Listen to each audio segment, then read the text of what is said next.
할렐루야, 복된 주일입니다. 주의 은혜가 여러분 각 가정에 충만하시길 주의 이름으로 축원합니다. 오늘 말씀은 사도행전 27장 20절에서 26절까지의 말씀입니다. 사도행전 27장 20절에서 26절까지의 말씀 찾으시고 우리 한 목소리로 같이 함께 읽겠습니다. 사도행전 27장 20절로 26절까지의 말씀입니다. 시작. 여러 날 동안 해도 별도 보이지 아니하고 큰 풍랑이 그대로 있음에 구원의 여망마저 없어졌더라. 여러 사람이 오래 먹지 못하였음에 바울이 가운데 서서 말하되, 여러분이여 내 말을 듣고 그에 대해서 떠나지 아니하여 이 타격과 손상을 면하였더라면 좋을 뻔하였느니라. 내가 너희를 권하노니 이제는 안심하라. 너희 중 아무도 생명에는 아무런 손상이 없겠고 오직 배뿐이리라. 내가 속한 바 곧 내가 섬기는 하나님의 사자가 어젯밤에 내 곁에 서서 말하되, 바울아 두려워하지 말라. 네가 가이사 앞에 서야 하겠고 또 하나님께서 너와 함께 항해하는 자를 다 네게 주셨다 하였으니 그러므로 여러분이여 안심하라. 나는 네게 말씀하신 그대로 되리라고 하나님을 믿노라. 그런즉 우리가 반드시 한 섬에 걸리리라 하더라. 아멘. 여러분, 최근에 무더운 날씨와 또 코로나로 인해서 또 부분적으로 산불과 태풍으로 인해서 얼마나 많은 어려움과 또 힘든 시기를 보내고 있습니까? 이 땅 가운데 살아갈 때 우리에게 참 이러한 일 없이 편안하게 지낼 수는 없겠지만 그래도 이렇게 참 어려운 시기를 우리가 이렇게 걸어가고 있다는 것 참으로 안타깝지 아니할 수 없습니다. 또 최근에 코로나19 이 바이러스에 대한 백신이 곧 나온다고 이렇게 또 알고 있었고, 가능하면 10월 달이면 나오지 않겠는가 이런 기대도 사실 가졌었는데, 여러분들도 뉴스를 통해서 다 알고 계신 것처럼 영국에서 코로나 바이러스 이 백신을 개발하는 선두주자로 달렸던 그 제약사에서 3상 시험 중에 부작용이 나가지고 그 시험을 전면 중단했다라고 하는 보도가 있었습니다. 참 그렇게 되어질 때 우리들 마음 가운데 한편으로는 아쉽고 또 기대가 있었는데 정말 찬물 끼얹듯 그렇게 안 좋은 안타까운 소식이 아닐 수 없었죠. 지금 WHO에 의하면은 34개의 그런 그 백신이 개발 중에 있다고 합니다. 그런데 우리가 뭐 들었던 것처럼 3월 달에도 그렇지 않았습니까? 곧 뭐 가을에 겨울에 또 내년 초에는 백신이 나올 것이고 또 코로나 바이러스도 이길 것이다 이런 얘기들 얼마나 나왔습니까? 근데 사실 그때는 믿진 않았지만 일부 학자들 얘기로는 백신이 그렇게 쉽게 개발되는 것이 아니다. 모든 사람들에게 다 적용돼야 되고 안전해야 되고 안심해야 되는 그런 백신이 나오려면 적어도 10년의 시간이 필요하다 이런 얘기가 있었거든요. 그런데 워낙 이게 팬데믹 기간, 팬데믹 상황이라 전 세계가 다 달라붙어가지고 이렇게 집중한다면은 그래도 조기에 개발돼서 나오지 않겠는가. 그런 기대를 가지고 지금까지 왔는데 결국 3상 실험에서 앞서 나갔던 그 회사에 그 백신이 부작용 나는 바람에 무료급행이 또 됐죠. 물론 지속적으로 지금도 개발 중에 있습니다. 거기에 또 우리가 기대를 걸어가죠. 이렇든 우리 이 세상 가운데 정말 희망을 두고 있었던 일들도 시간 지나면 그렇게 되지 않고 또 희망이 있었다라고 하는 것이 잠시뿐이고 그 희망이 영원하게 지속이 된다거나 또 우리에게 안심과 평안을 준다거나 하지는 않죠. 우리가 꼭 신앙생활에서 문제가 아니라 우리에게 진정한 평안과 안식과 또 안전함을 줄 수 있는 것은 오직 예수 그리스도, 오직 복음밖에 없음을 우리는 그렇게 믿고 고백하고 있죠. 여러분들도 그렇지 않습니까? 우리가 믿을 게 어디 있겠습니까? 어디 세상에 누구를 어떤 환경을 우리가 믿을 수 있겠습니까? 가짜뉴스가 난무하고 희망 가운데 있다가 절망에 되어져 버리고 또 그것을 설사 뭐 백신이 개발된다고 할지라도 나에게까지 올 수 있는 그런 기간들이 되어지려면 또 얼마나 많은 시간들이 있을까? 근데 이 땅에서는 정말 다 불안전하고 불안하고 이런 환경에 연속이지 않습니까? 여러분 댕기열이라고 알지 않습니까? 그 모기에 의해서 전염되는 그 바이러스. 그 댕기열도 지금 백신이 있습니다. 그런데 완전한 백신이 아니라 불완전한 백신인 거예요. 누구는 들 수 있지만 또 누구는 듣지 않는, 또 기간도 정해져 있고, 더구나 1987년도에 개발되기 시작했던 그 후천성 면역결핍증에 관한 바이러스도 지금 현재 나타나 있지 않지 않습니까? 완료되지도 아니하고 아직까지도 연구 중에 있지 않습니까? 이런 것처럼 세상은 우리를 안전하게 또 평안하게 안심시키도록 희망을 줄 수 있는 그렇게 되어지는 않는다는 것이죠. 오직 우리의 희망과 소망은 예수 그리스도 한 분인 줄 믿습니다. 저는 오늘 이 코로나 바이러스뿐만 아니라 이 코로나 바이러스로 인해서 우리 가정과 또 우리 개인이, 우리 사업체가, 또 우리 교회가 여러 가지 힘들고 어려운 환경 가운데서도 절망하지 아니하고 이 환경 가운데 오히려 더 소망을 가질 수 있는 그런 말씀을 저는 한번 나누고자 원합니다. 말씀을 묵상하는 가운데 오늘 이 본문 말씀을 통해서 그렇구나, 우리에게 이 사도 바울과 같이 여러분이요 안심하라, 안심하라, 나는 내가 믿는 하나님을 믿노라, 이렇게 절망 가운데 있는 사람들에게 소망을 주는 그런 이 사도 바울 같은 사람들이 다 되어지기를 정말 바라는 마음으로 오늘 말씀을 같이 나누고자 원합니다. 오늘 말씀의 내용은 그렇습니다. 사도 바울이 1차 선교 여행, 그리고 2차 선교 여행, 그리고 3차 선교 여행을 다 마치고 예루살렘에 가서 예루살렘 교회의 그 선교 결과를 보고하기 위해서 갔죠. 가가지고 여러 사람들을 만나는 중에 그 예루살렘 교회가 여러 가지 기근으로 인해 가지고 어려움을 겪고 있었어요. 그래서 사도 바울은 3차 선교 여행 때 다니는 그 교회들마다 헌금을 모아가지고 구제헌금을 모아서 그걸 예루살렘 교회에 갖다 주고, 또 그때 같이 했던 복음을 전했던 그 제자들 중에 이방인들도 포함해서 이렇게 이방 교회가 예루살렘 본교회를 섬기기 위하여 이렇게 연보를 가져왔다. 이렇게 해서 그 유대인 중심의 교회와 또 이방인 중심의 교회가 연합되어지고 하나가 되어지는 그런 마음을 가지고 예루살렘에 갔죠. 그런데 그 예루살렘 교회 안에 사도 바울의 복음을 전했던 그 내용과 또 그렇게 율법에 대해서, 유대교에 대해서 막 잘못된 가르침이다라고 얘기했던 이 사도 바울에 대하여 안 좋은 감정 가진 유대인이 참 많았습니다. 그렇지 않겠습니까? 1차, 2차, 3차 선교 여행 동안에 또 있었던 교회도 같지만 그렇지 않은 지역의 회당에 가서 복음을 전할 때 오직 예수를 믿어야 구원을 얻는다. 내가 유대인이라서 구원받는 것이 아니고 율법을 가지고 있기 때문에 구원받는 것이 아니고 율법은 죄를 깨닫게 하는 것이 그것으로는 구원을 받는 것이 아니다라고 그렇게 주장하는 사도 바울. 그리고 유대인으로 태어났기 때문에 선택받는 민족이고 그래서 구원을 받는다. 그거 아니라는 거죠. 유대인이나 헬라인이나 동일하게 예수 그리스도를 믿어야 구원을 얻는다. 이런 말씀을 증거할 때 그 유력한 유대인들은 시기하고 어떻게 하면 저를 죽일까 이런 생각들이 가득 차 있는데 마침 그 연결되어 가지고 유대인들이 이 예루살렘에 올라와 가지고 사도 바울을 봤어요. 근데 마침 사도 바울이 이방인의 그 제자와 같이 있었는데 사람들이 잘못 보고 그 사도 바울이 이방인을 데리고 성전 안으로 데리고 들어갔다는 거예요. 이방인은 성전 안에까지 못 들어가니까. 그런데 데리고 들어갔다는 거예요. 이게 잘못 정말 오해가 되어져 가지고 안에 막 난리가 났어요. 소요가 났어요. 그래서 사도 바울을 죽이려고 하고 그를 때리고 막 이럴 때 그때 거기를 담당했던 백부장하고 이 천부장 로마 군대가 백부장 천부장이 와가지고 그걸 뜯어 말렸죠. 그래서 격리를 시킵니다. 그 격리를 시킬 때 사도 바울이 그 많은 유대인들 앞에서 히브리어로 설교를 하죠. 어떤 내용입니까?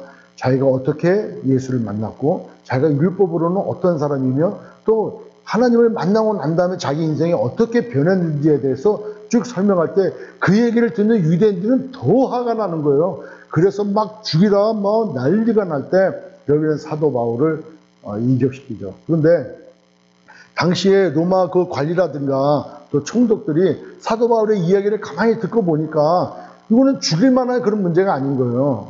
거기에 대제사장들하고 그 다음에 변호사가 해가지고 사도 바울을 막 고발을 하고 고소해서 죽여야 된다라고 할 때 이게 지금 죽일 문제가 아닌 거예요. 그런데 또 유대인들의 이야기를 안 들어주면은 완전히 그냥 밀란이 날 것 같고 자기들이 또 생활하기도 어려울 것 같아가지고 이 문제를 어떻게 해결하냐니까 로마에 있는 황제께로 돌리는 거죠.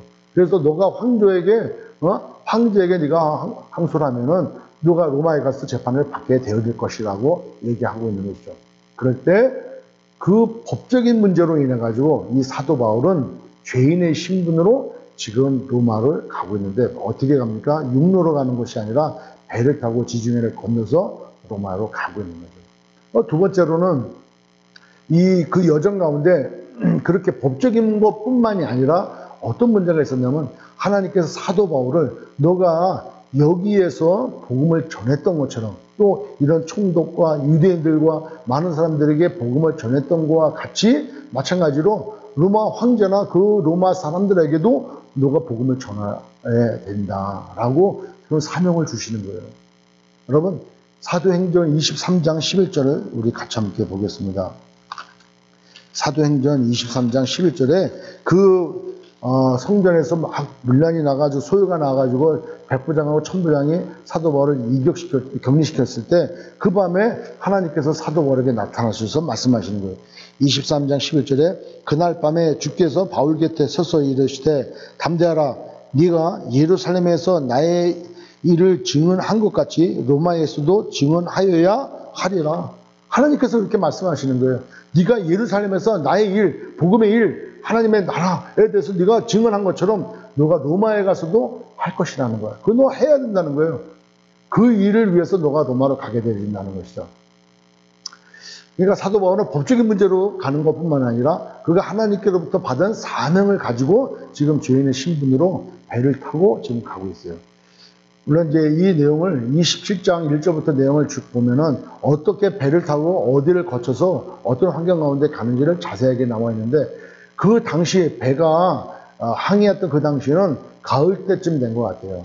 당시 지중해 가을 때는 지역적으로 돌풍이 이렇게 불어난다는 거예요. 근데 여러 가지 어려운 가운데 그때는 잘 항해도 하지 않는데 빠른 시간 내에 로마에 들어가야 돼요. 왜냐하면 그 배는 사도 바울만 태우고 가는 배가 아니고 여러 지역을 다니면서 물품을 다 걷어다가 또 먹을 식량까지도 또 무역할 매매하는 내용까지도 다 포함해서 가기 때문에 시간이 더디게 되면 더디게 될수록 손해가 나는 거죠. 그러니까 선장이나 선주 입장에서 볼 때는 하루 빨리라도 속히 로마에 가는 것이 그들에게 이익이 있는 것이고 또 이 사도 바울 일행을 후송하는 이 백부장의 입장에서도 빨리 하고 와야 자기도 편하다는 거죠.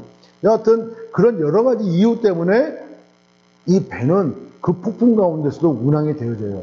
그러다가 큰 폭풍을 만나가지고 그레데라고 하는 이 지중해의 중간에 있는 섬이 있는데 그 섬에 잘 안착을 하게 되어져요. 그런데 거기서 그냥 지금 도착한 거기에서 좀 머물렀으면 좋은데 우리 한번 찾아볼까요? 사도행전 27장 7절 한번 보겠습니다. 사도행전 27장 7절에 보면은 배가 더디가 여러 날 만에 간신히 니도 맞은편에 이르러 풍세가 더 허락하지 아니하므로 살몬의 앞을 지나 그레데 해안을 바람막이를 항해하여 간신히 그 연안을 지나 미항이라는 곳에 이르니 라세아 시에서 가깝더라.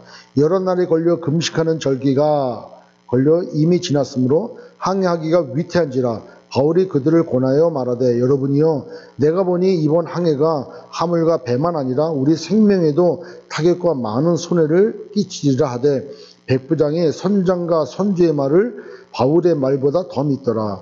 그 항구가 겨울을 지내기에 불편하므로 거기서 떠나 아무쪼록 베닉스에 가서 겨울을 지내자 하는 자가 더 많으니 베닉스는 그래도 항구라. 한쪽은 서남을 한쪽은 서북을 향하였더라. 자, 지금 그레데 섬에 이 동쪽 쪽에 있는데 이것을 서남쪽 쪽으로 지금 이동하자는 거죠. 근데 거기 가면은 지금 시기에 금식하는 절기다라고 하는 것은 가을 얘기하는 거죠. 이 대속죄일 그때쯤. 그러니까 그때는 가을 때라 아까 말씀드린 대로 돌풍이 막 일어나기 때문에 굉장히 위험하다는 거예요. 그런데 선장과 선주는 더 욕심을 내는 거죠. 그쪽으로 더 가자. 이렇게 해서 이 사도 바울이 우리의 생명까지도 위태로운 결정을 하지 말고 여기서 겨울을 보내고 봄에 움직이면 어떻겠냐라고 할 때 그 말을 무시하죠. 어떻게든 빨리 가야 되니까. 그런 가운데 이동하다가 유라굴러라고 하는 그 지역 돌풍을 만나게 돼서 배가 파선 지경에 이르게 되었다는 거예요. 자, 이렇게 파선의 그런 위경에 있을 때 여러분 한번 생각해 보십시오. 폭풍이 몰아치고, 예? 그 다음에 비바람이 몰아치고, 배가 그냥 막 뒤집힐 정도로 막 흔들리고, 이리 갔다가 이러고 저리 굴렀다가 모두 물건이 굴러다니고, 막 살 수밖에 없지 않겠습니까? 얼마나 겁이 나겠습니까? 캄캄한 밤에, 어디가 앞인지 뒤인지 보이지도 않고, 별이 보입니까? 달이 보입니까? 그렇다고 그때 뭐 전화기라도 있습니까? 이 환경에 정말 살 수밖에 없는 거예요. 그런데 사도 바울은 벌떡 일어나서 여러분이 안심하라는 거예요. 안심하라는 거예요. 여러분 보십시오. 여기 25절에 그러므로 여러분이요 안심하라. 나는 내게 말씀하신 그대로 되리라고 하나님을 믿노라. 내게 그대로 되리라. 어떻게 되냐? 너는 로마에 가서 하나님의 일을 증언해야 된다는 거예요. 그러니까 이 모든 사람들 살리고 너한테 붙이고 안전하게 갈 거라고 하나님 말씀하시는 거예요. 그러니까 그 사도 바울은 그 말씀을 믿고 사람들 앞에 얘기하는 거죠. 여러분 그 배에 수백 명이 있었던 그 가운데 여러분이 안심하라라고 얘기할 수 있는 이 사도 바울 대단하지 않습니까? 절망 가운데 있습니다. 소망이 없어요. 앞으로 어떤 일이 어떻게 벌어질지 지금 불 보듯이 뻔한 거예요. 이건 죽는 겁니다. 배에 물이 들어오고, 예? 뭐 그냥 배가 그냥 뭐 바이킹처럼 그냥 막 왔다 갔다 하고 이런 환경 가운데 누가 살 수만 있겠습니까? 다 배물이 하고 막 난리가 났겠죠. 그런데 안심하라는 우리가 인생을 살다 보면 참 이렇게 항해와 같아요. 예? 이렇게 항해하는 배와 같이 잔잔한 그런 바다를 항해할 때도 있지만 또 어떨 때는 그냥 그 잔잔한 그 바다 가운데 땡볕 때문에 막 갈증나는 그런 시기도 항해하게 되어지고 어떨 때는 이렇게 비바람이 몰아치는데도 정말 항해하는 때도 있고 어떨 때는 더 나가지 못하고 근처에 섬에 정박하게 되는 그런 경우도 있고 이렇게 우리 인생들도 험하고 험한 그런 시간들을 우리는 잘 보내고 있고 또 그러면서 우리는 어떤 소망을 가지고 있습니까? 그 항해의 끝, 항해의 끝. 그 항해의 끝까지 우리의 믿음을 지키고 정말 안전하고 평안하게 기쁨으로 감사함이 넘치도록 우리는 항해를 마무리하기를 우리는 얼마나 바라고 있습니까? 그런데 우리들 삶 가운데 우리의 뜻대로 우리가 원하는 대로 인생은 그렇게 이루어지지 않죠. 코로나 바이러스 19 이 환경, 이 팬데믹 상황을 누가 예측이나 했겠습니까? 우리가 살아가는 이 시대에 이것을 겪으리라 우리가 얼마나 예상이라도 했겠습니까? 이 시기를 겪게 되어지니까 그 생각이 들어요. 우리 부모님 세대, 여러분 우리 부모님 세대를 한번 생각해 보십시오. 참 일제시대를 겪게 되어지고 그 모든 핍박과 억압 가운데 살다가 또 해방을 맞이하게 되어지고 그리고 또 유교를 맞게 되어지지 않습니까? 다 피난 가고 이산가족 되어지고 수많은 가슴에 상처들을 안고 그렇게 또 살아요. 그래서 전후에 이제 살아보자고 얼마나 허리를 졸라매며 이 어려운 시기를 또 지내왔습니까? 그러다가 정말 노년에 또 이렇게 또 코로나 바이러스가 발생이 돼가지고 또 이 시기를 겪게 되어지고 이름도 없이 알려짐도 없이 그냥 쓸쓸하게 혼자 죽어오는 독거노인들이 또한 얼마나 많습니까? 이런 생각을 할 때 참 마음이 너무 아프고 또 왜 하나님께서 이런 때를 우리에게 허락하시는가 이렇게 생각할 때도 많죠. 우리는 우리 인생길 가운데 고난이 오고 어려움이 오고 고통이 찾아오면은 제일 먼저 들어가는 생각이 그런 것 같아요. 내가 무슨 죄를 졌나? 내가 하나님 앞에 무슨 죄를 졌길래 하나님께서 나를 이렇게 치시는가? 왜 나를 이렇게 하게 하시는가? 여러분, 고난이 올 때 꼭 그렇게 생각할 때가 있어요. 물론 그럴 수 있습니다. 내가 신앙생활을 하는 데 있어가지고 하나님이 원하지 않는 생활을 자꾸 하면 하나님이 돌이키게 하려고 그렇게 하실 수가 있어요. 그럴 때는 우리가 속히 회개하고 하나님께서 지금 나로 하여금 돌이키라고 지금 하시는구나. 그렇게 깨닫고 주께로 돌아오면 돼. 회개하고 다시는 그와 같이 하지 않고 하나님께 돌아가면 돼. 근데 꼭, 이게, 가게에 흐르는 저주 때문에 그래. 부모의 죄 때문에 그래. 저 사람의 죄 때문에 그래. 자기뿐만 아니라 다른 사람도 그렇게 판단한다는 거예요. 여러분, 성경에도 이렇게 나와 있습니다. 요한복음 9장 1절로 3절 한번 찾아볼게요. 요한복음 9장 1절로 3절에 제가 읽겠습니다. 예수께서 길을 가실 때에 날 때부터 맹인된 사람을 보신지라. 제자들이 물어 이르되 라삐오, 이 사람이 맹인으로 난 것이 누구의 죄로 인함이니까? 자기니까? 그의 부모니까? 예수께서 대답하시되 이 사람이나 그 부모의 죄로 인한 것이 아니라는 거예요. 그가 맹인으로 태어난 것은 하나님의 별다른 뜻이 있었다는 것이지 그 사람 죄 때문에, 그 부모의 죄 때문에 그런 건 아니라는 것이죠. 우리는 자기 일이 아니라고 다른 사람들에 대해서 구체적으로 잘 알지 못하면서 우리는 그것을 신학적으로, 율법적으로 그렇게 판단하고 결정을 내릴 때가 얼마나 많은지 몰라요. 저 사람이 죄 때문에 그렇다고, 저 사람이 하나님 앞에 올바르지 못하니까 우리는 모르지만 하나님만 아는 그런 죄를 졌기 때문에 저 사람이 저렇게, 저 자녀가 저렇게, 저렇게 된다고 이렇게 할 때가 있다는 거죠. 그렇게 되는 건 옳지 않습니다. 뭐라고 얘기합니까? 9장 3절에 그에게서 하나님이 하신 일을 나타내고자 하시니라. 그를 통해서 하나님의 일을 나타내고자 하시기 때문에 그렇다는 거예요. 여러분, 우리의 신앙생활 가운데 그렇게 되어지죠. 뭐냐면은 고난 중에서도 우리를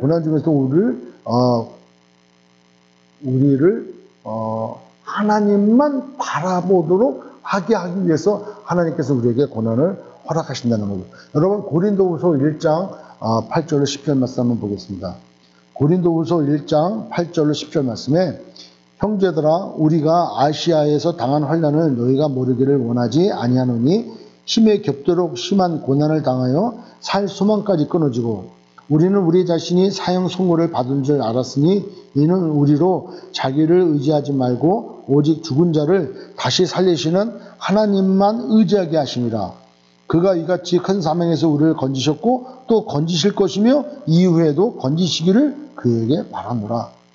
우리에게 환난을 주는 것은 9절에 우리는 우리 자신이 사형 선고를 받은 줄 알았으니 이는 우리로 자기를 의지하지 말고 오직 죽은 자를 다시 살리시는 하나님만 의지하게 하기 위해서.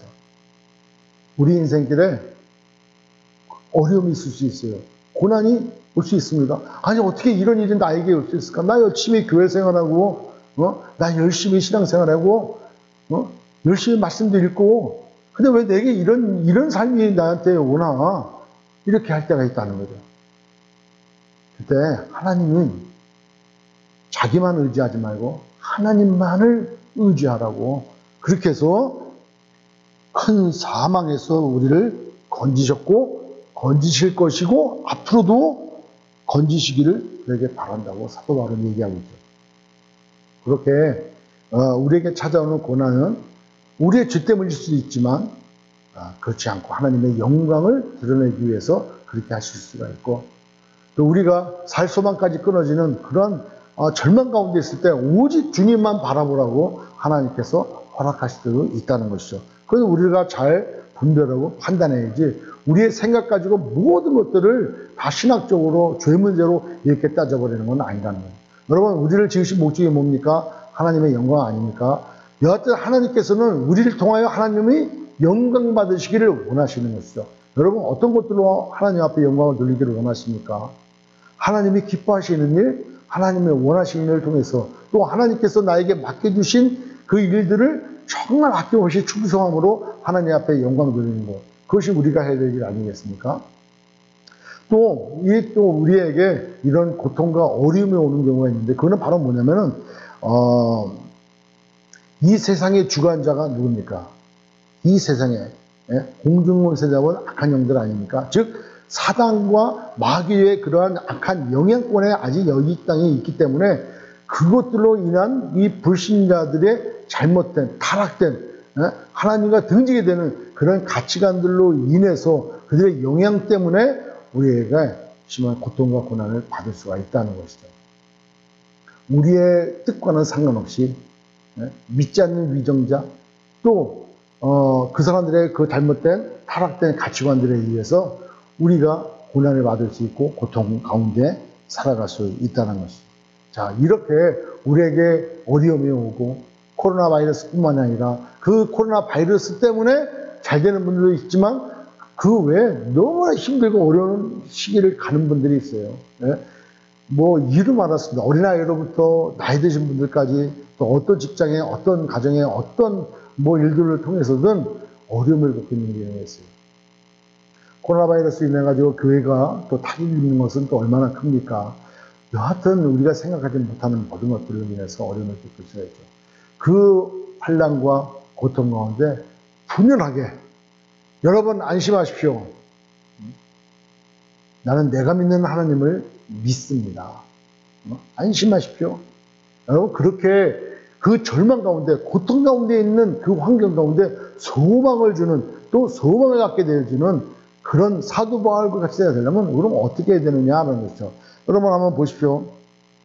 21절에 사도 바울이 이렇게 여러 사람이 우리 먹지 못하였음에 바울이 가운데 서서 말하되 여러분이요 내 말을 듣고 또 글에 대해서 떠나지 아니하여 이 타격과 손상을 면하였더라면 좋을 뻔하였느니라. 자 보십시오.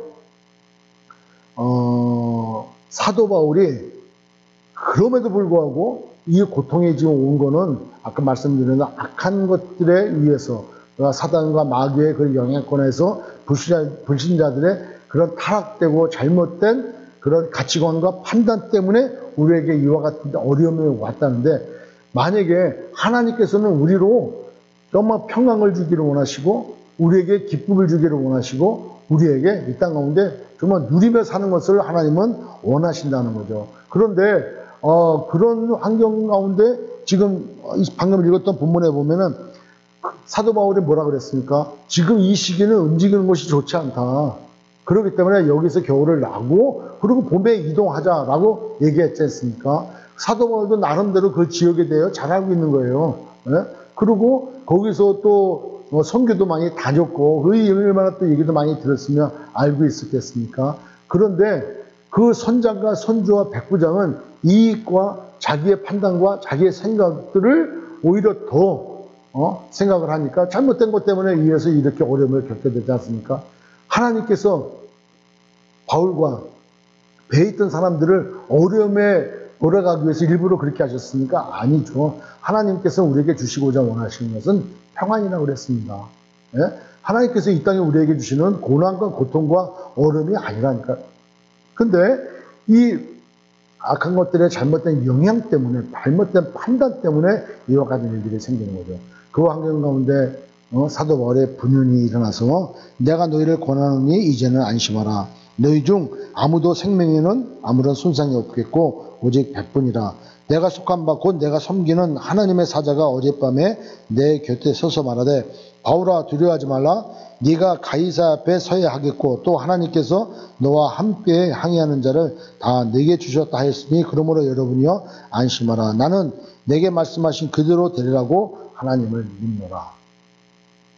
하나님의 음성을 듣고 하나님의 말씀을 신뢰하고 하나님의 말씀을 믿고 그렇게 담대하게 그 절망 가운데 소망이라고 하나도 없는 그 환경 가운데 있는 사람들에게 당당하게 얘기하는 거죠. 안심하라는 거예요. 안심하라는 거예요. 내가 믿는 하나님께서 우리의 생명을 보존시켜 주기로 말씀하셨기 때문에 나는 그것을 그대로 믿는다는 거예요. 그대로 믿는다는 거예요. 안심하라는 거예요. 사도 바울의 그 믿음이 그 절망 가운데 소망의 메시지로 다가서는 것이죠. 여러분 코로나 바이러스로 인해서 힘듭니다.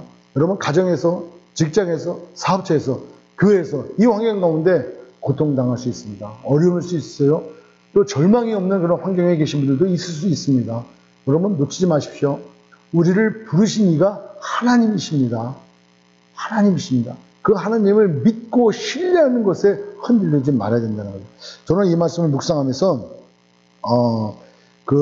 이 말씀이 더 생각이 났어요. 바로 뭐냐면은 누가복음 17장 1절로 10절 말씀이에요.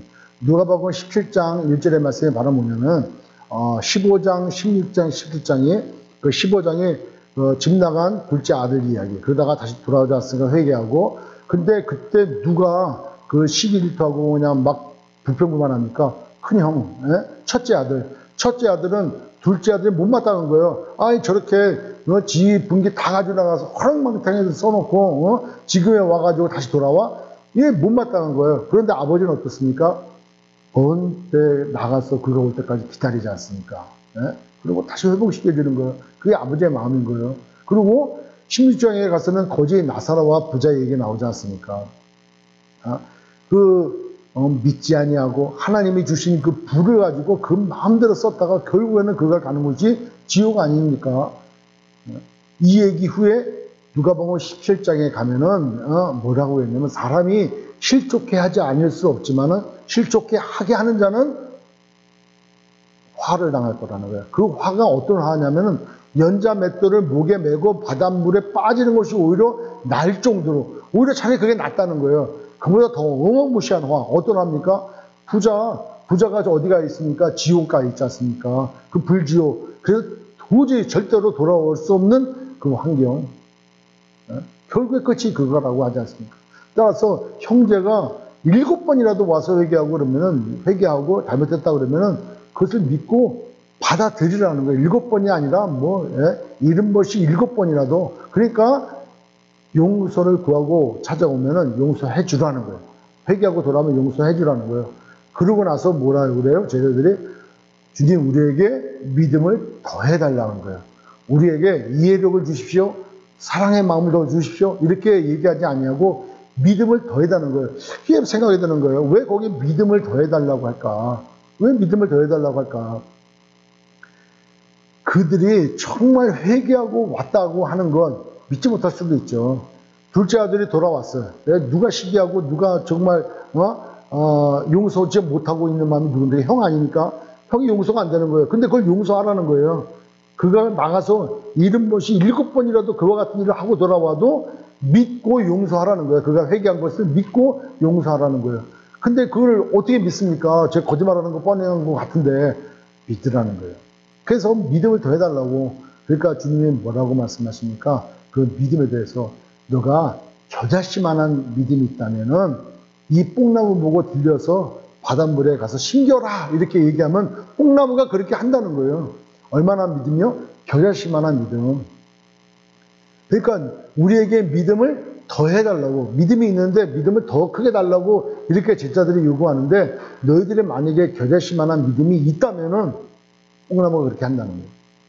또 뽕나무도로 너가 들려서 가라 그러면 이게 그대로 한다는 거예요. 그대로.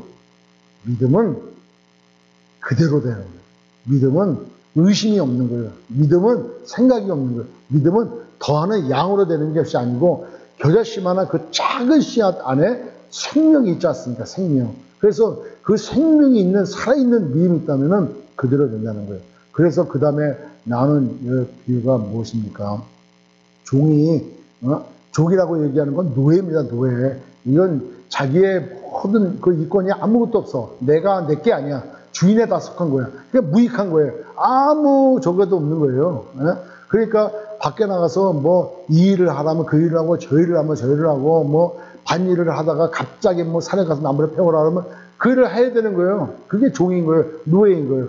그러한 종에게 다 일 끝나고 들어왔으니까 너 수고했다. 밥부터 먼저 먹어라. 할 사가 어디 있냐는 거예요. 내가 밥을 먹어야 될 테니까 배고프니까 밥상 준비하고 너 수다 들다가 설거지하고 다 끝나고 난 다음에 너 밥 먹어라. 그러면 그렇게 된다는 거예요. 그러고도